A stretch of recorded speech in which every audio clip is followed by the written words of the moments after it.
Hello दोस्तों, एक बार फिर हमारे YouTube channel reasonable study platform पर आपका स्वागत है। आज के इस वीडियो में हम चक्रीय चतुर्भुज और उसकी विशेषताओं के बारे में अध्ययन करेंगे। तो आइए हम अपना वीडियो शुरू करते हैं।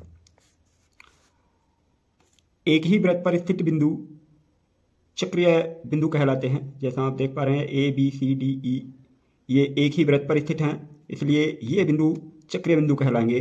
तथा एक ऐसा चतुर्भुज जिस चतुर्भुज के सभी शीर्ष एक वृत्त पर स्थित हों वह चक्रीय चतुर्भुज कहलाता है। जैसे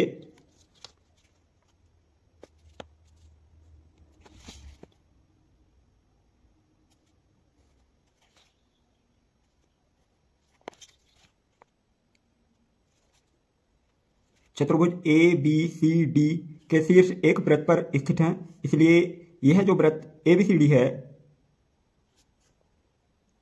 यह जो चतुर्भुज ABCD है वह चक्रीय चतुर्भुज कहलाएगा। तो चतुर्भुज ABCD एक चक्रीय चतुर्भुज होगा क्योंकि इसके शीर्ष वृत्त पर स्थित है, इसलिए यह चक्रीय चतुर्भुज है। चक्रीय चतुर्भुज की विशेषता है कि चक्रीय चतुर्भुज के समकोण का योग जो 180 अंश होता है, अर्थात यहाँ हम देखेंगे कोण A का समकोण कोण C है, तो कोण A प्लस कोण C बराबर 180 डिग्री होता है।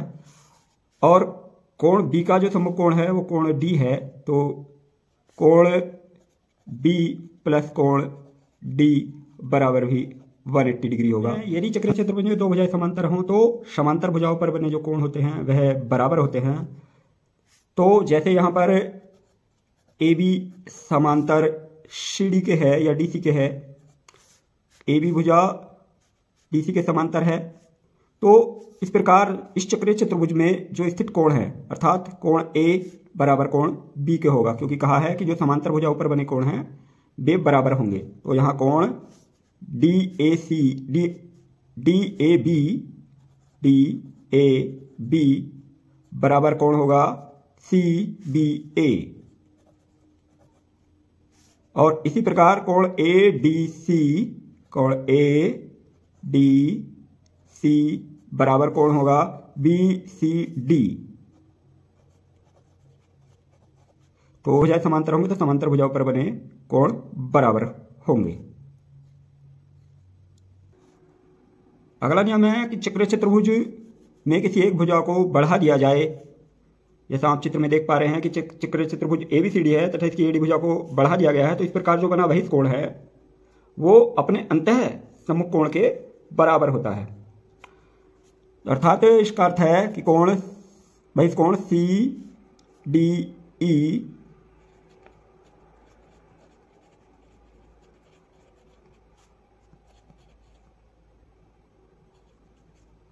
बराबर होगा कोण CBA।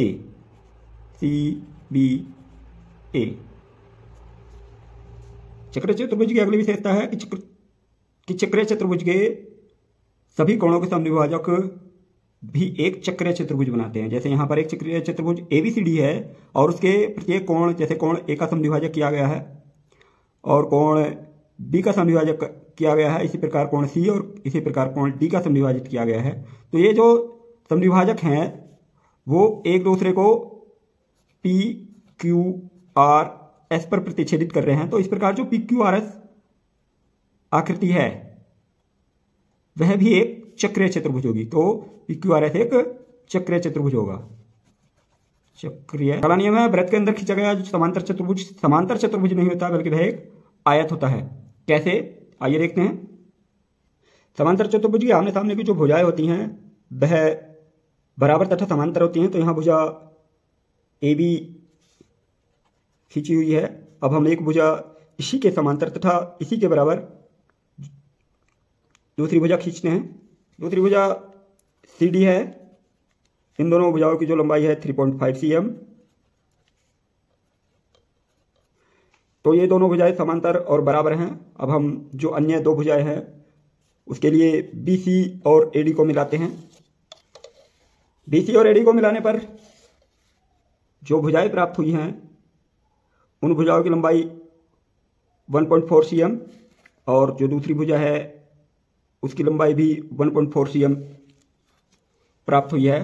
तो इससे यह स्पष्ट होता है कि वृत्त में अगर एक समांतर चतुर्भुज खींचने का प्रयास किया जाए तो वह समांतर चतुर्भुज नहीं होगा, बल्कि वह एक आयत के रूप में होगा।